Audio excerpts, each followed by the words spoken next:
4 weeks ago, we began a worship series called KINGDOMnomics. And I told you it was a word I just made up.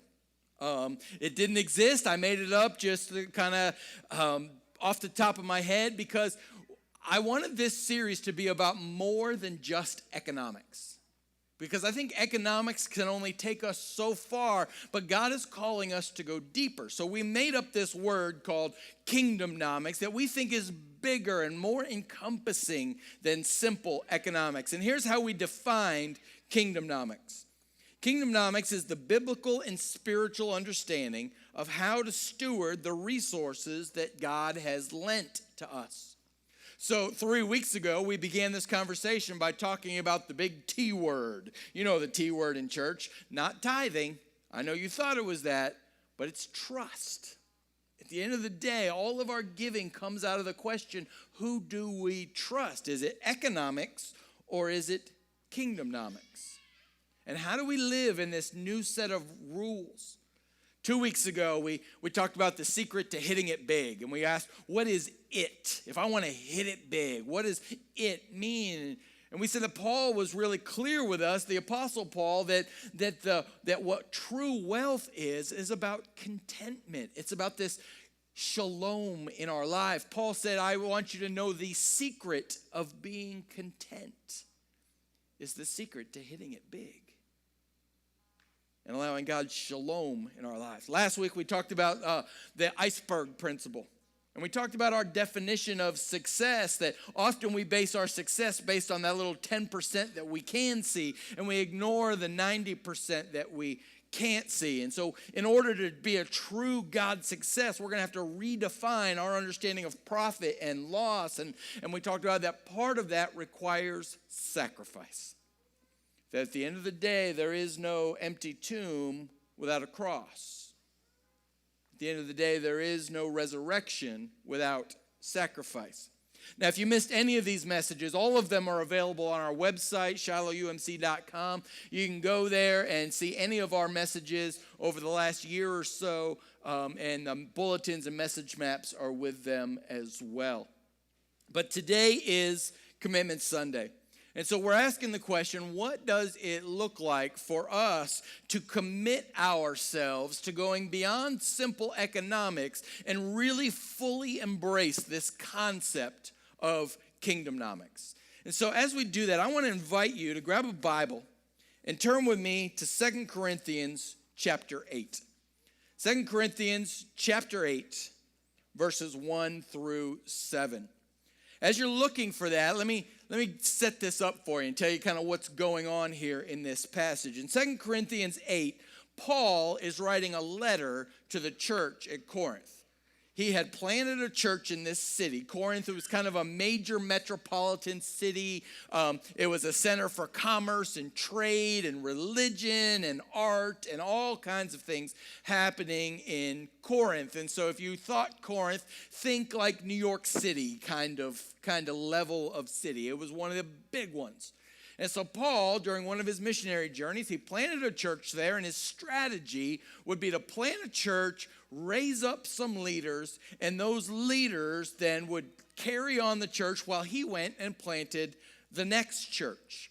And if there were ever any trouble, if there were ever any problems, they would correspond back and forth to each other through letters. And we have some of those letters. 2 Corinthians is one of those letters. Now, part of the deal when Paul planted a church is that Paul would teach KINGDOMnomics. And here's what I mean. Paul would teach the people of this brand new church how to give and how to serve and how to invest and how to support the life of the church in such a way that they could be self-sustaining. And so Paul would teach them that before he would leave. And not only were they to raise enough support to support themselves, but part of Paul's strategy was that as you're raising support, we want you to raise enough money to not only support yourself, but the next church we're going to plant. So you become the seed money for the next church that we're going to plant, and the next one, and the next one, and the next one. Do you see how this works? And so Paul is writing to the church at Corinth, And he's saying, hey guys, guess what? It's offering time. Right? It's time to follow through with your commitment that you've made. Somebody else helped you get up and running and supported you early on, and now it's your turn to give that gift back to the church. So Paul does the ultimate mission moment.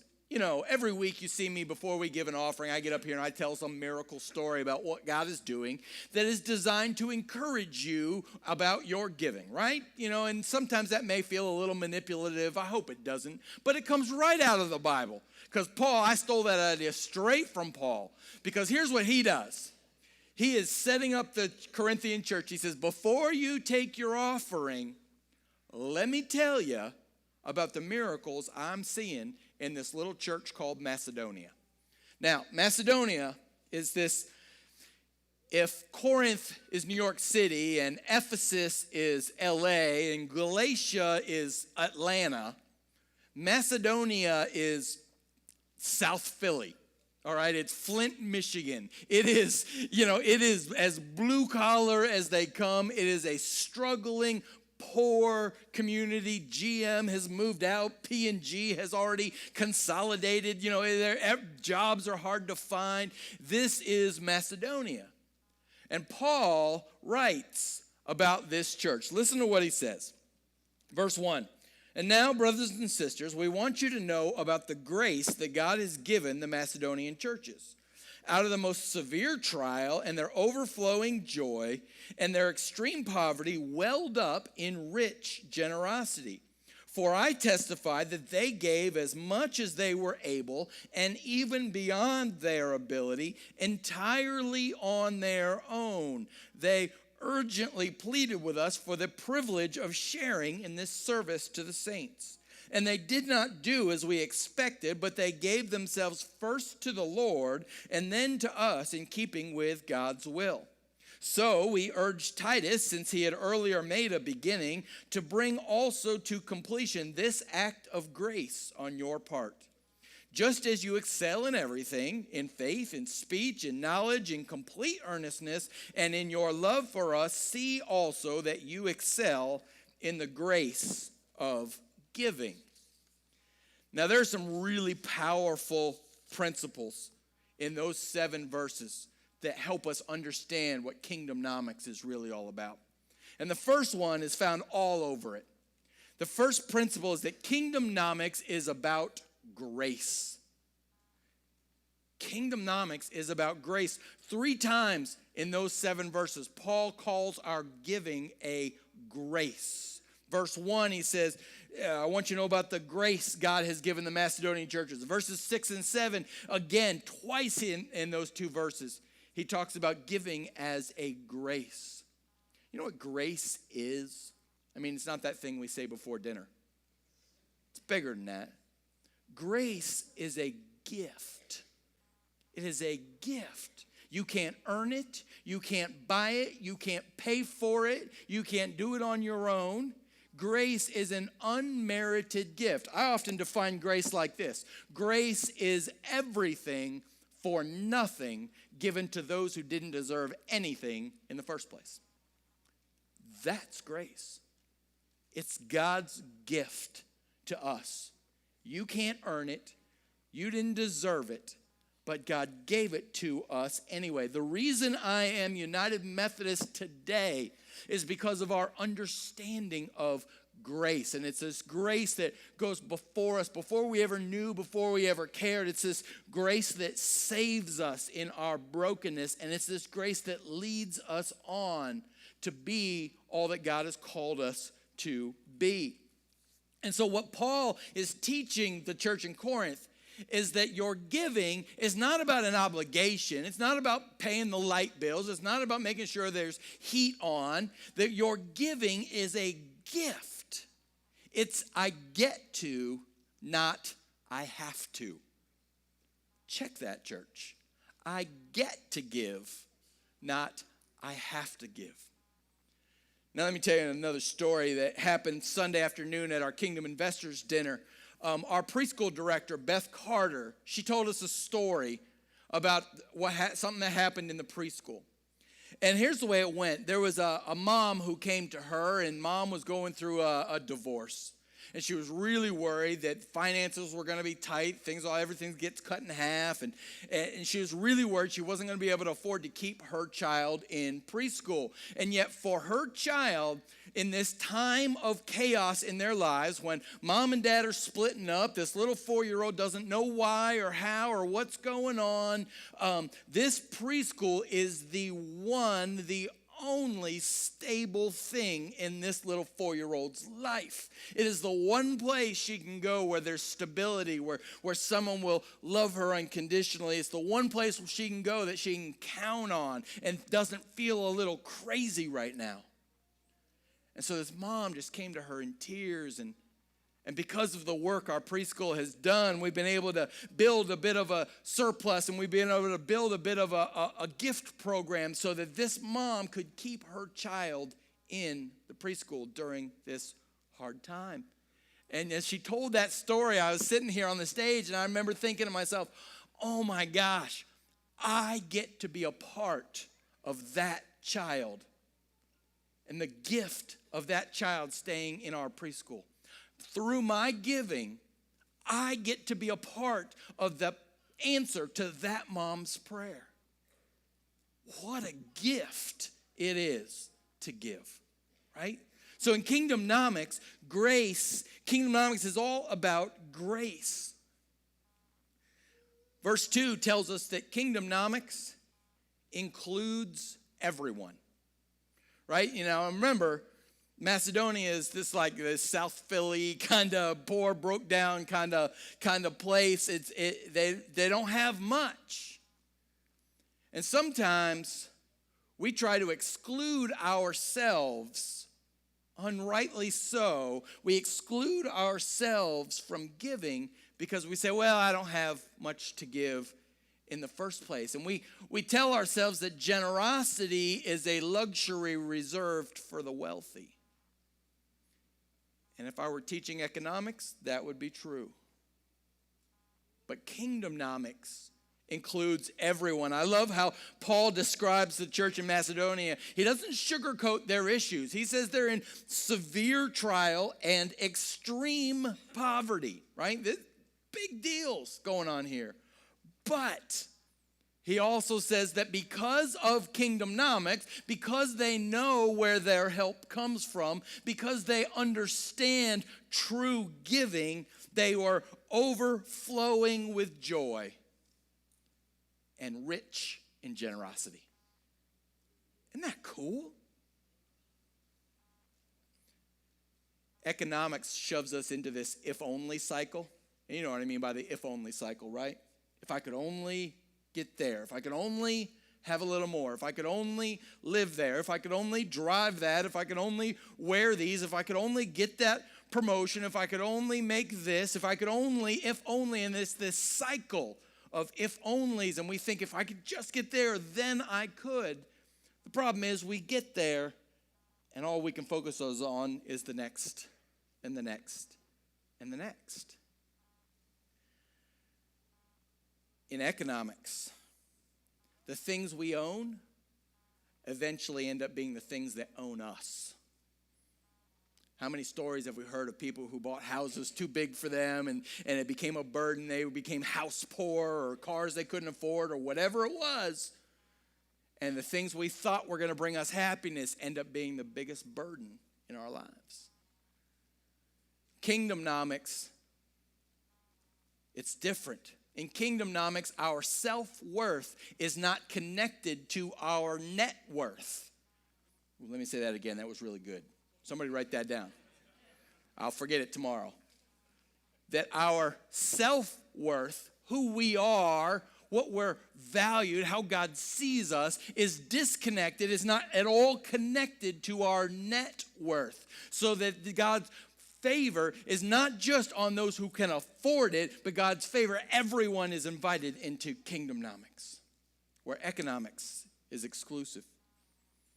It's not dependent on how much you have. As a matter of fact, the Bible teaches us that for a lot of folks, the more you have, the harder it is. Jesus says it is easier for a camel to go through the eye of a needle than it is for the rich to enter the kingdom of God. Because the things we have become the things that own us. In KINGDOMnomics, everyone can participate. Look at verse 3.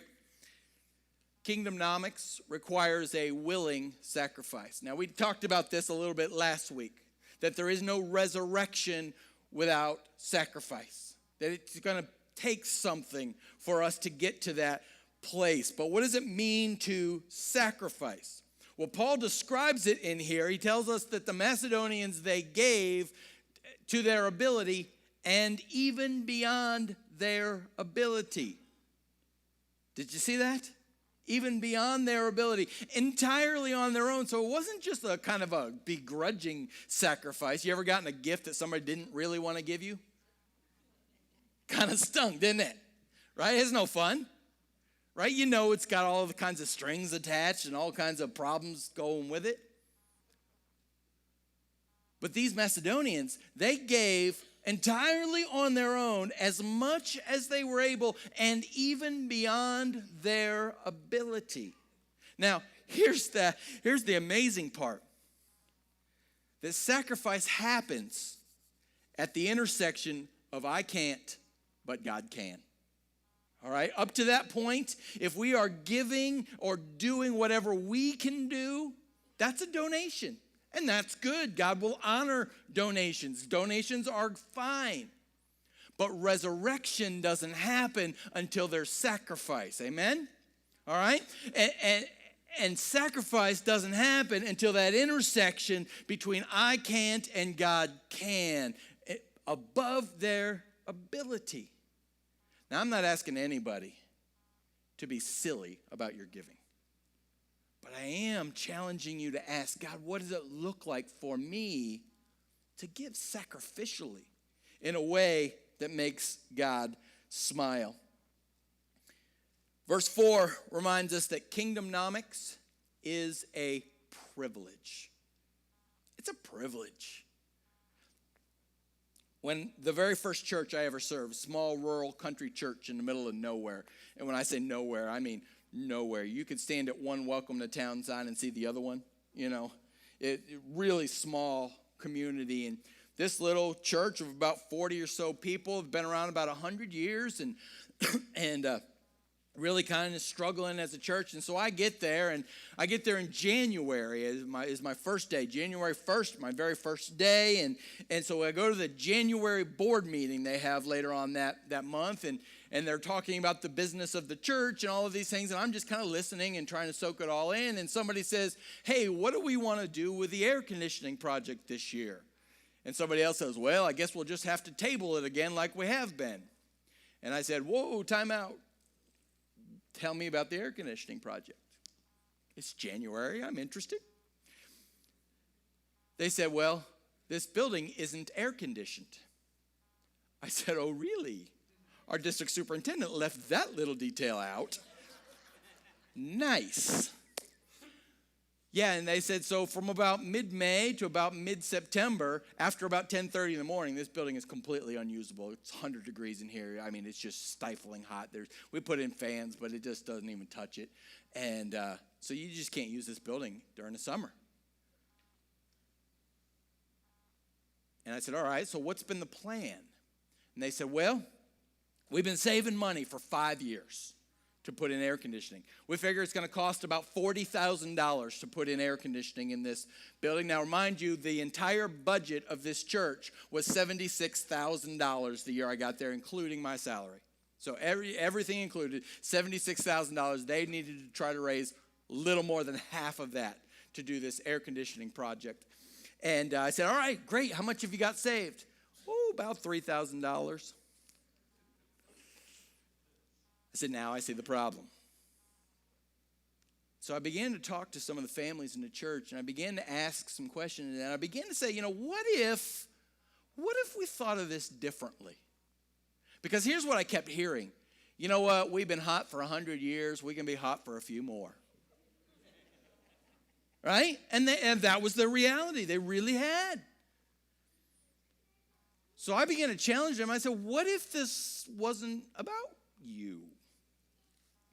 What if we thought bigger than ourselves? What if we began to think about our neighbors and our friends and our children and our grandchildren and our community who could use this space during the summer where families could gather here? It was the only place in town where more than about 20 people could hang out. It was, it was right next to the park where kids could come after school. And, imagine we have that kind of place. We're the only place in town for something like that. And they began to get excited about it. And they said, well, let's start raising some money. Let's get serious about this thing. And so we did. We built a little thermometer and a giving thermometer, but the red dot would go down instead of up because we were trying to raise air conditioning. It's supposed to get cooler. Anyway, that was supposed to be the plan.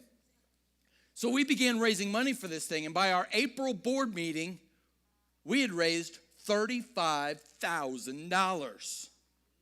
I mean, that's huge. That's almost half of their entire church year budget. We raised in 4 months. And we were $5,000 away. But we had to pull the trigger on this project in April for it to be done by the time it got hot. Because if we waited, we couldn't get the permits. And, there was all these things that would be a problem.